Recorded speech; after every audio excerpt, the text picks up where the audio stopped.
कन्या राशि। कन्या राशि में जन्मे जातकों के लिए यह महीना मिश्रित परिणाम लेकर आएगा। आपको अपने स्वास्थ्य का विशेष रूप से ध्यान रखने की आवश्यकता पड़ेगी, क्योंकि इस महीने आपकी सेहत कमजोर रह सकती है और आप बीमारियों की चपेट में आ सकते हैं। आपकी रोग प्रतिरोधक क्षमता भी कम होने के संकेत मिलते हैं। इससे आप किसी भी संक्रमण की चपेट में आसानी से आ सकते हैं। इसलिए इस पूरे महीने अपने स्वास्थ्य का बेहतर तरीके से ध्यान रखें। जहाँ तक करियर के मामले की बात है तो नौकरी में उतार चढ़ाव की स्थिति आएगी, फिर भी आप अच्छी स्थिति में रहेंगे। व्यापार करने वाले जातकों को तेज बुद्धि का लाभ मिलेगा। अपने इस व्यावसायिक साझेदार से अच्छे संबंधों के कारण आपके व्यापार में उन्नति होगी, लेकिन कई ऐसी चुनौतियां आपके सामने आएंगी जो व्यापार की गति को शिथिल कर सकती हैं।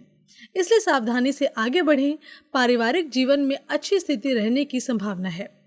प्रेम संबंधों के लिए समय ठीक ठाक रहेगा, जबकि वैवाहिक जीवन में तनाव और टकराव की स्थिति बनती बिगड़ती रहेगी। आर्थिक रूप से महीना ठीक ठाक रहने की संभावना है, जबकि विद्यार्थियों को कठिन चुनौतियों के लिए तैयार रहना होगा। आप पढ़ाई के लिए विदेश जाने में कामयाब हो सकते हैं। करियर के दृष्टिकोण से यह महीना अनुकूल रहने की संभावना है। दशम भाव में मंगल महाराज महीने की शुरुआत में रहेंगे और दशम भाव के स्वामी बुध महाराज आपके प्रथम भाव में अपनी उच्च राशि कन्या में सूर्य और केतु के साथ स्थित रहेंगे। उनके ऊपर देवगुरु बृहस्पति की पूर्ण दृष्टि रहेगी। इससे आप अपनी नौकरी में अपनी सूझबूझ का परिचय देंगे। आपके हाजिर जवाब और आपकी काम के प्रति कुशलता आपको सबसे आगे रखेगी, जिससे कार्य क्षेत्र में अच्छे सफलता के योग बन सकते हैं। छठे भाव के स्वामी शनि महाराज छठे ही भाव में विराजमान रहेंगे, लेकिन वक्री अवस्था में होने से आपको नौकरी में कठिन मेहनत करनी होगी। आपके ऊपर काम का दबाव भी होगा, लेकिन आप किसी भी चीज से घबराएंगे नहीं और अपना 100% योगदान देने में कामयाब रहेंगे। आपके सहकर्मियों का विशेष सहयोग आपको मिलेगा, जिससे आप कार्यक्षेत्र में अच्छी स्थिति प्राप्त करने में कामयाब रहेंगे। उसके बाद मंगल आपके एकादश भाव में 20 अक्टूबर को चले जाएंगे, जिससे आपको और बेहतर परिणाम की प्राप्ति होगी। बुध महाराज 10 अक्टूबर से आपके दूसरे भाव में जाएंगे, जो आपको नौकरी में अच्छी आमदनी भी प्रदान करेंगे। व्यापार करने वाले जातकों के लिए महीना ठीक ठाक रहेगा। आप अपनी सूझबूझ और तेज बुद्धि का इस्तेमाल करेंगे। अपनी सूझबूझ से आप व्यापार में तेजी ला पाएंगे। कुछ नए लोगों से आपके संपर्क हो सकते हैं और आपको इसका लाभ भी मिलेगा। व्यावसायिक साझेदार से अगर अच्छे संबंध बनाकर रखेंगे तो इससे आपको अत्यधिक लाभ मिलेगा। महीने की शुरुआत में सूर्य, बुध और केतु प्रथम भाव में बैठकर सप्तम भाव को देखेंगे, जिससे व्यापार में कुछ शिथिलता भी आ सकती है। इसलिए कुछ चुनौतियों के लिए आपको तैयार रहना होगा, लेकिन महीने का उत्तरार्ध अनुकूल रहेगा, जिससे व्यापार में प्रगति होगी। यदि आपकी आर्थिक स्थिति की बात की जाए तो ये महीना बहुत हद तक आपको अच्छे परिणाम प्रदान कर सकता है। वक्री अवस्था में बैठकर द्वादश भाव को देखेंगे, जो आपकी आर्थिक चुनौतियों का कारण बन सकता है और आपके किसी न किसी खर्च को लगातार बनाए रखेंगे। इस महीने आपको किसी के स्वास्थ्य पर भी खर्चा करना पड़ सकता है, या तो आप खुद भी बीमार हो सकते हैं। मंगल महाराज महीने की शुरुआत में दशम भाव में रहेंगे और 20 अक्टूबर से आपका एकादश भाव में आकर आपकी आर्थिक आमदनी में अच्छी बढ़ोतरी दिखाएंगे। शुक्र महाराज महीने की शुरुआत में दूसरे भाव के स्वामी होकर दूसरे भाव में विराजमान रहेंगे, जिसकी वजह से आपके बैंक बैलेंस में वृद्धि होगी और धन को संचित करने में कामयाब रहेंगे, जिससे आपकी आर्थिक स्थिति दिन प्रतिदिन बढ़ती चली जाएगी। मंगल महाराज महीने की शुरुआत में दशम भाव में बैठकर आपके पंचम भाव को अष्टम दृष्टि से देखकर प्रेम भाव को कमजोर कर सकते हैं। पंचम भाव के स्वामी वक्री शनि छठे भाव में रहेंगे, जो प्रेम के मामले में आपको कठिन चुनौतियों में घिरे रहेंगे। आपको बार बार परीक्षा से गुजरना होगा और अपने आप को साबित करना होगा।